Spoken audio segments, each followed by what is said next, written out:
Morning Business. Il est content, Jean-Marc Daniel, ce matin. Bah oui, dans les couloirs, il a des raisons. Il chante, j'avais raison. Il a des raisons quand vous regardez 4 indicateurs du jour, qui quand même sont 4 indicateurs qui, comme on dit, vont dans le bon sens. Vous connaissez l'expression. D'abord, le chiffre de moins 20% de récession par l'INSEE, c'est plus moins 20 selon l'INSEE, c'est moins 17. Ouais. Pour rappeler qu'ils avaient déjà amélioré, dans le bon sens, la récession du premier trimestre. Après, le rythme, ça s'accélère. Au 17 juin, l'INSEE nous dit l'activité tourne à 88% de la normale. Au plus bas, fin mars, on était à 63%. Les trajets domicile-travail sont à 60% de la normale. Grâce aux données par les téléphones portables. Voilà, et bien au plus bas, on était à 25% de la normale, un quart. Et puis la consommation, elle est à 5% de son niveau normal, tandis qu'au plus bas, on a été à 31%. Par rapport à combien aujourd'hui ? On est à 5% de ce que serait la consommation dans son niveau normal d'activité. 5% en dessous. Et on est 5% sous le niveau normal. On a été à 31% au mois d'avril. Après, il y a quand même, troisième indicateur, il y a 2 secteurs marquants. C'est la construction. On tourne aujourd'hui à un tiers de retard, alors qu'on était à un retard de moitié au mois de mai. Et quand on regarde l'industrie, on est à 15% de retard, tandis qu'on était à un quart de retard au mois de mai. Et le dernier élément, c'est le chômage partiel.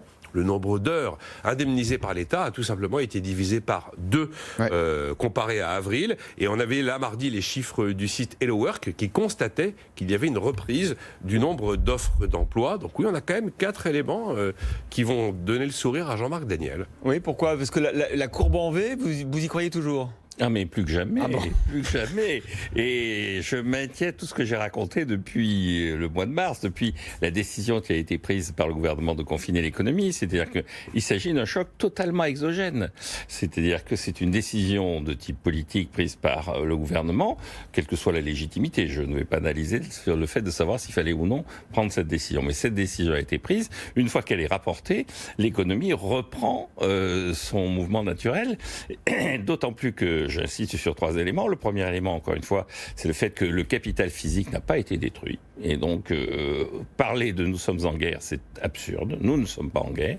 Le deuxième élément clé, c'est que le niveau de vie de la population, effectivement, Nicolas l'a rappelé, c'est spectaculaire. C'est la chute de la consommation au mois d'avril. Dans tous ces indicateurs, celui qui est le plus spectaculaire, c'est quand même la consommation qui a chuté entre 30 et 33% au mois d'avril.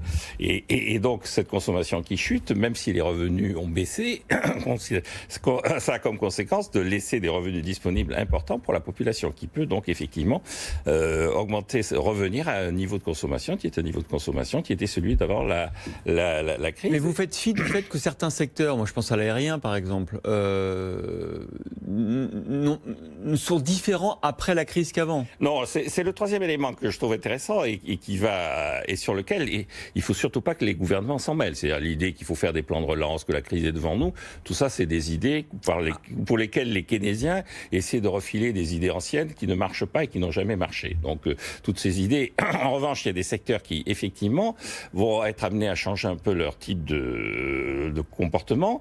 Et dans ces types de comportements, les grandes leçons, c'est le rapport au télétravail, le rapport au lieu, c'est-à-dire est-ce que le lieu de travail va se maintenir. Et je crois que la réflexion qui avait été initiée à une certaine époque par notre président de la République quand il était ministre sur cette idée de l'employeur-employé devenant client-fournisseur.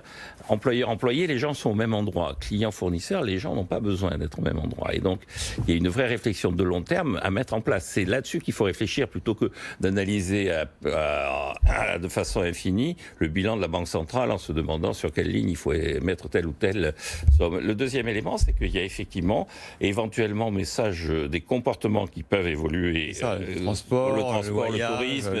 Le voyage mais d'affaires.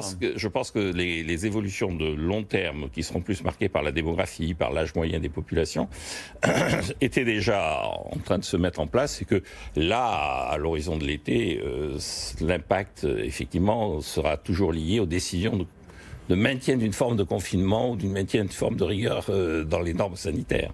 Nicolas. Je suis d'accord avec Jean-Marc sur le phénomène du V d'aujourd'hui. Le problème, c'est que la visibilité à plus d'1 mois et demi, 2 mois est devenue assez compliquée. Regardez, quand on fait notre tableau de bord du déconfinement, d'une semaine à l'autre, on observe des changements assez importants. Et là, les éléments factuels que je vous ai donnés sont des changements assez importants par rapport à la semaine dernière. Mais quand même, quand on regarde pas mal d'études, le risque de la racine carrée, il existe. C'est le V qui à un moment, vous savez, là, les 5% qui manquent, les 5% de consommation qui manquent, les 12% d'activité qui manquent. Évidemment, quand on part de très très bas, on va rapidement retrouver les 80-85%. Mais oui, mais après, il y a le dernier kilomètre, comme je l'ai dit, qu'il va falloir combler. Et là, on se rend compte que, paradoxalement, quand vous regardez les chiffres COFAS qui ont été publiés sur le nombre de faillites, on est à un niveau historiquement bas.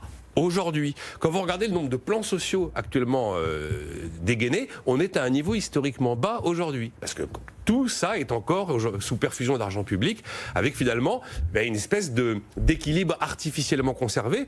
Mais par exemple, l'Air Hermès là, a sorti un chiffre, et on en parlera tout à l'heure entre 9h et 10h, Ludovic Subran sera avec nous, considérant qu'il y a à peu près 9 millions d'emplois zombies, comme ils disent, qui sont existants. Et on se rend bien compte, là, avec les chiffres d'Air France qui restent à confirmer, des 8 000 à 10 000 suppressions d'emplois sur 45 000, on se rend bien compte avec les chiffres de TUI France qui s'apprêtent probablement à fermer toutes ces agences et supprimer 580 et quelques emplois sur 904. Donc le problème, c'est que là, le risque de la racine carrée existe, avec, à partir du moment où les perfusions commenceront à être débranchées, quelques douches froides sur la capacité à retrouver les 100% de consommation et les 100% d'activité. Deux mots par rapport à ça. Le premier, c'est que à Air France, la situation était déjà délicate avant le confinement, et déjà on avait demandé à Air France de restructurer l'entreprise, à Ben Smith. Le véritable danger, c'est si l'État s'en mêle de nouveau en disant il faut faire de l'écologie, il faut faire du politiquement correct, il faut qu'on s'aime à bord. Et le risque de la racine carrée, le V qui à un moment donné devient racine carrée. Oui, le problème est de savoir à quel niveau on commence à atteindre le plateau de la racine carrée. Oui, je pense qu'on est encore loin du plateau. D'ailleurs, pour conclure, l'INSEE commente sa prévision en disant que évidemment c'est très difficile, il faut réagir quasiment maintenant jour par jour, semaine par semaine, mais il dit tous les aléas sont au vert, c'est-à-dire pour rassurer les auditeurs, téléspectateurs, l'INSEE pense plutôt que la situation va encore s'améliorer. On verra demain avec le tableau de bord du redémarrage d'Emmanuel Le Chypre si tout ça se confirme.